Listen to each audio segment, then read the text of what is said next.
What's up, babes, and welcome back to another video. If you are new here, I am TracyJvmes. Be sure to like, comment, and subscribe. Join the family and join the vibes. And to my babes, my babe watchers, thank you guys so much for being here. As you guys can tell by the title of the video, I'm going to be talking about my relationship with my father as a black gay man. This topic of discussion came about because one of my babes asked me a question about an update on my relationship with my father, and I felt like this topic and this question deserved a separate video.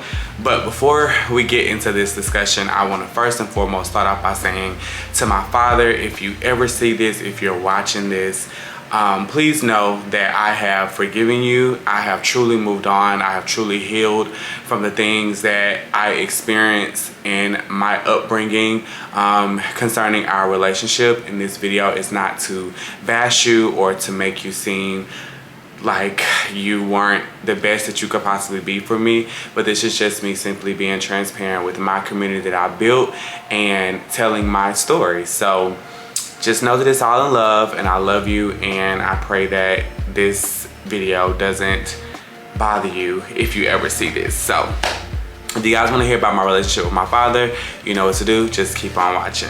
Okay, so first and foremost, let's start off by saying that I am 27 years old. I'll be 28 in April. So I am still fairly young to some people. And my relationship with my father has always been very, very rocky. To give you a little bit of a backstory, I grew up in a small town in Alabama. I was raised with my mom, and I also had 3 other siblings in the household with me, which was 2 older sisters and 1 younger sister. My dad served in the military for a majority of my life, so him and my mother was not together. Me growing up as a kid, my mother always protected my father and protected the relationship that she knew that we needed to have and that I wanted to have with him. So I never really learned the real reason why they were not together. I always thought it was because my dad was in the military, he was always out of the country, and that's why they could not be together. My mom and my dad were married for about 5 years, I believe, if I'm doing the numbers correctly. I don't really know the exact timeline, but I believe they were married for about 5 years, and they had my second oldest sister, and then I was conceived. And when I was conceived and when I was still in my mother's womb, my father wanted a divorce from my mother. The reason why he wanted a divorce from my mother, to my knowledge, is because he had fell in love with another woman who is also my late brother's mom. Me and my late brother were only about a year, I believe, apart.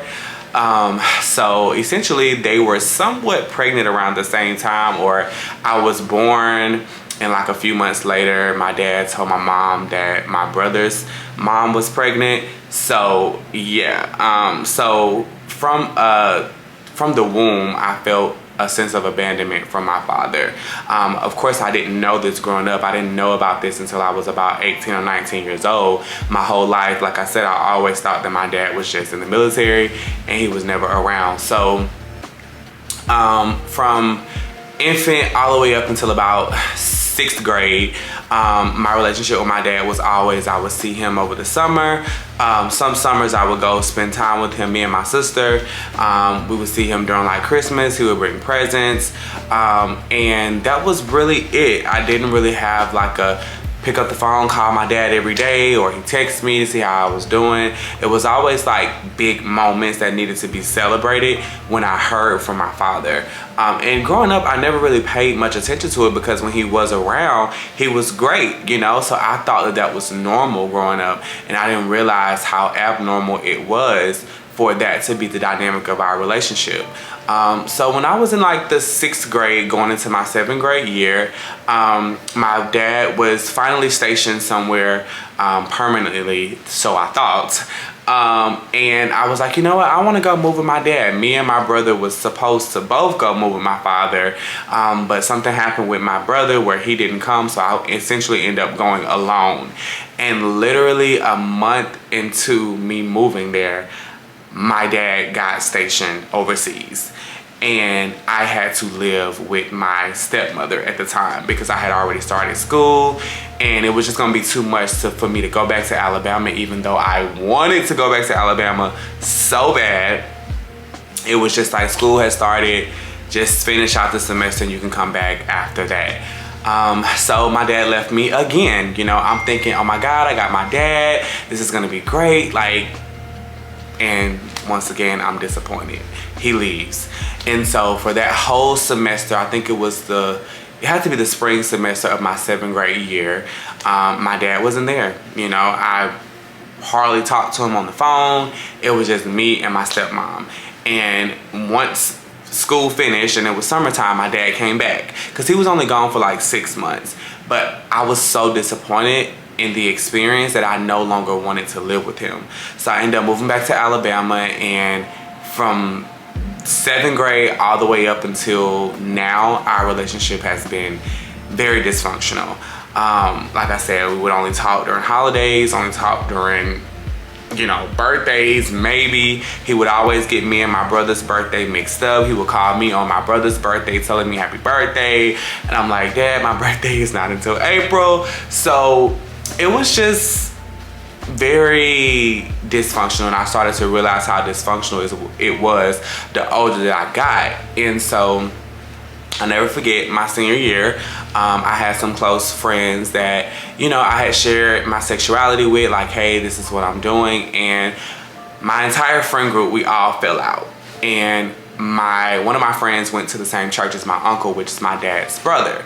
And some way, somehow or another, word got back to my uncle that I was gay, and a bunch of lies were being told in the midst of that to kind of make me seem like this vile person, basically destroy my character, really. The one thing they did get right is that I was gay, but all the other things were lies, that I was sleeping around with a man, and I was traveling to Atlanta to see a man, and I was wearing girl clothing, and I was going to gay clubs, and I had never been to Atlanta.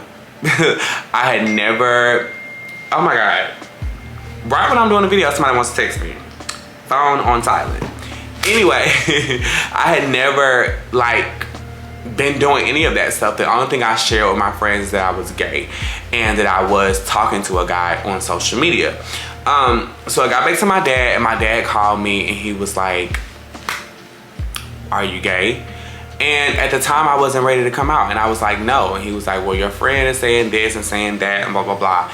And I remember him saying, I love you, but I would never accept this, you know? And for me, I felt like just saying you love me was enough. I don't really expect, or I didn't expect at the time for my dad, who was a straight man, to accept who I was as a gay boy at the time and really be proud about it and joyous in it, because I knew he was a military man. I knew he was very old-fashioned. He grew up in the church with his mom. So I didn't expect him to accept it, but I didn't really want to hear him tell me that he did not accept who I was. I just wanted him to say I love you and, you know, just make good decisions, something that my mom always instilled in me. I love you no matter what, make good decisions, and I'm gonna always be here for you. That's all I ever needed from my dad, and I never could get that. And so, you know, ever since that happened, like, the relationship definitely was like, you know, just really not talking a lot at all. And so I'll never forget,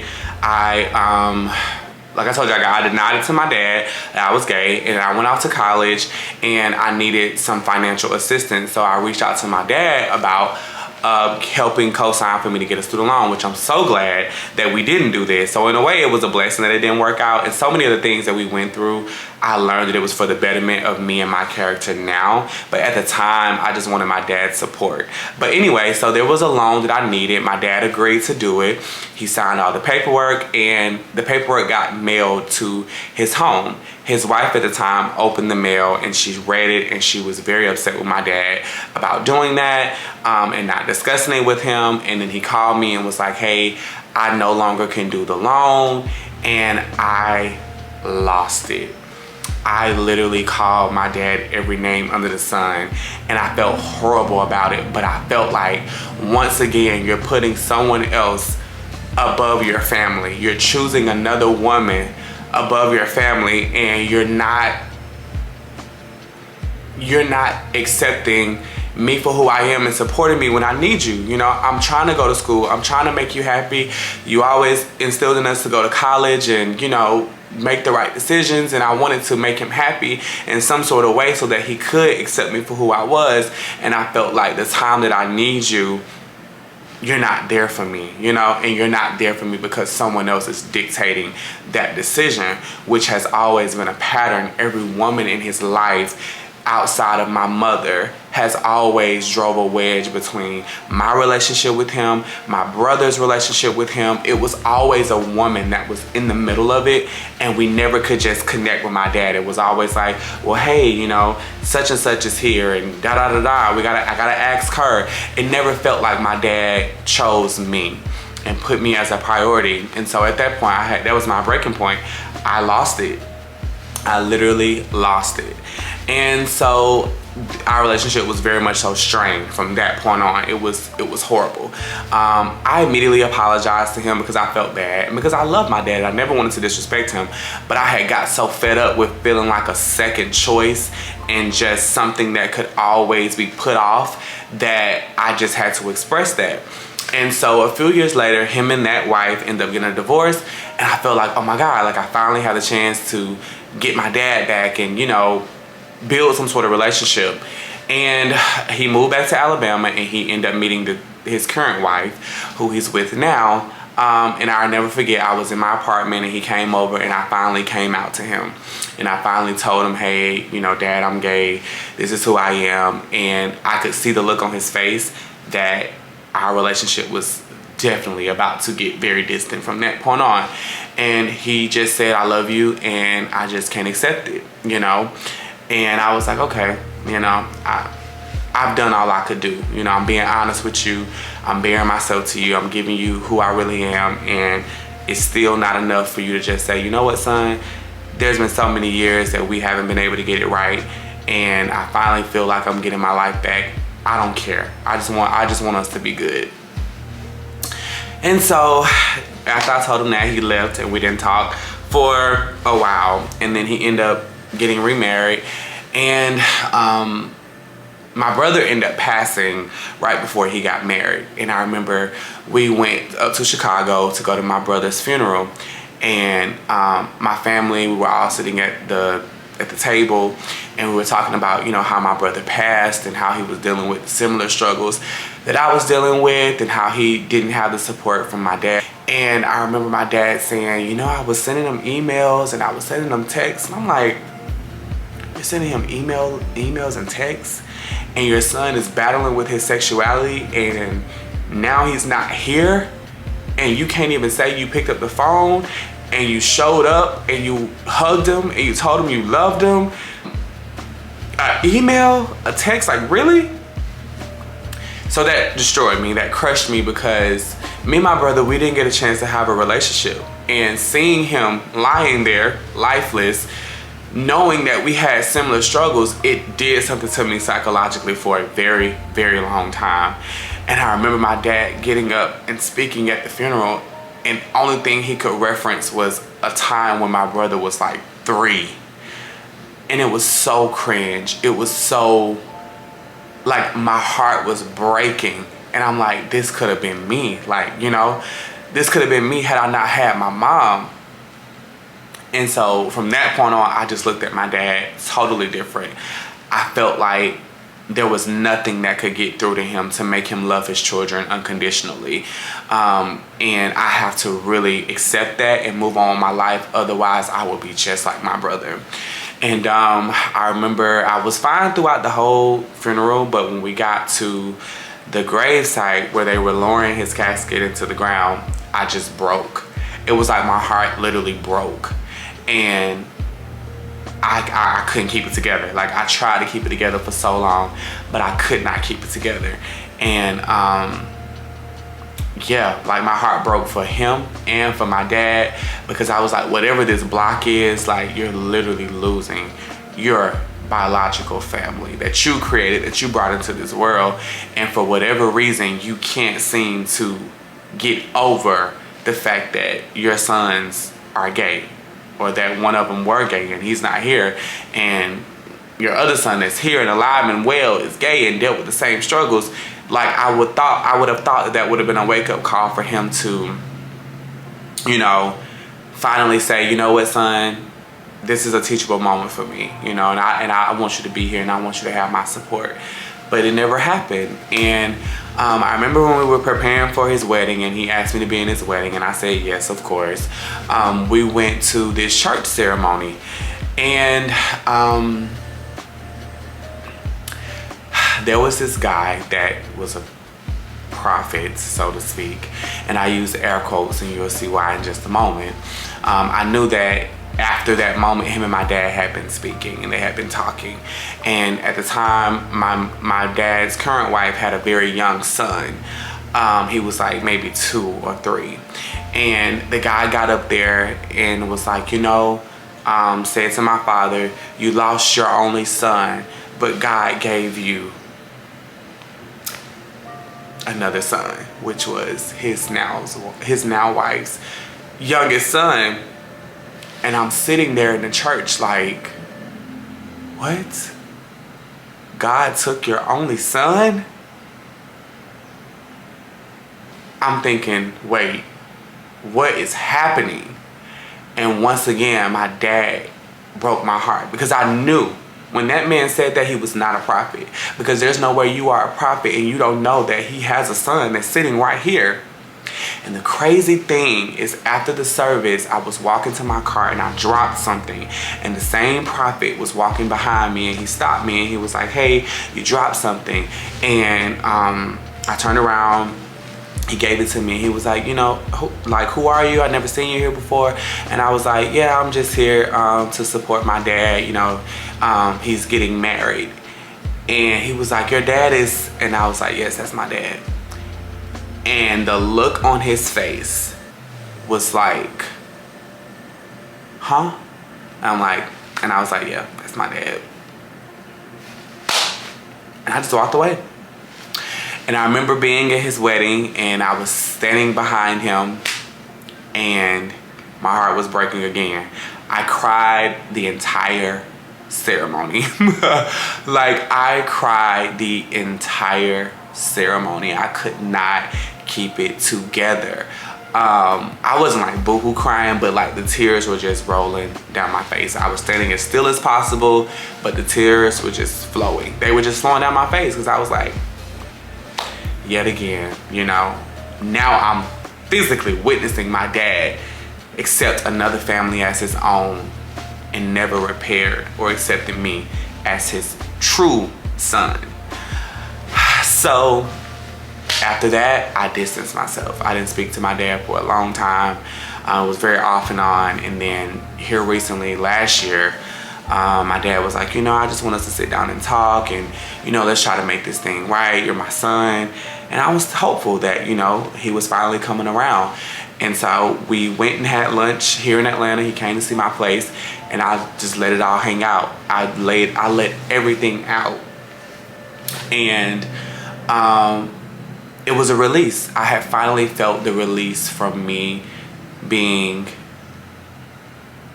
yearning a relationship with my dad that he could not give me. And when he left, I was like, yep, I think that was our final conversation of me ever trying to make it right with my dad, because he just doesn't get it.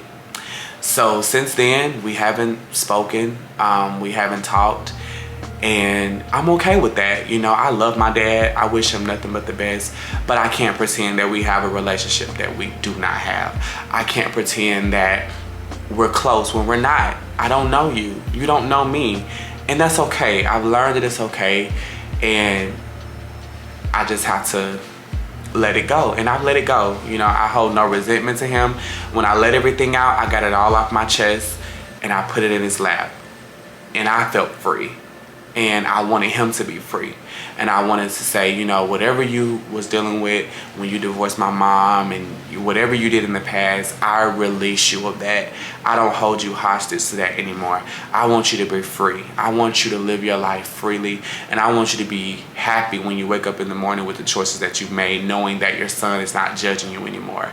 But for me, I have to move on with my life and live my life the most authentic way I possibly can so that I can survive this world. I can't keep mourning our relationship, because if I do, I'll never be truly happy with who I am. And so since then, our relationship has just been that, you know, that's my dad, I'm his son, we don't talk. You know, there's no hate there, there's no animosity there. We just don't have a relationship, and I've accepted it for what it is. So hopefully that kind of gave you guys a little bit of backstory of my relationship with my father as a black gay man and my experience. And hopefully if I have any young black gay men or any young gay men period that are dealing with troubled relationships with your parents, whether it be your mother or your father, I pray that you find an outlet and you find a sense of support within your community or within yourself to get through this journey of life, because this too shall pass, and you don't need your life to be solely dependent on a relationship from a parent. You can build yourself up, you can love yourself and get to the other side of it without feeling alone in this world. And I know that's easier said than done, because I did have my mother and she was very supportive, so I didn't really feel a huge void not having my father, but still I wanted my dad. But I had to accept the fact that I couldn't have him the way that I needed him and the way that I wanted him to be my father, and I had to let it go. So just stay encouraged and continue to know that you are exactly who you were meant to be, and that all the desires of your hearts, your dreams, your goals, your passions, you too can have. You just have to believe in yourself and trust the process. So hopefully you guys enjoyed this video. Hopefully it wasn't too quick. I try not to make it too long, but that's the dynamic of my relationship with my father over the course of my entire life. And maybe one day it'll get better, who's to say, I don't know. But I will say for me, I'm done seeking that relationship. I've let it go, and I'm okay with how things are.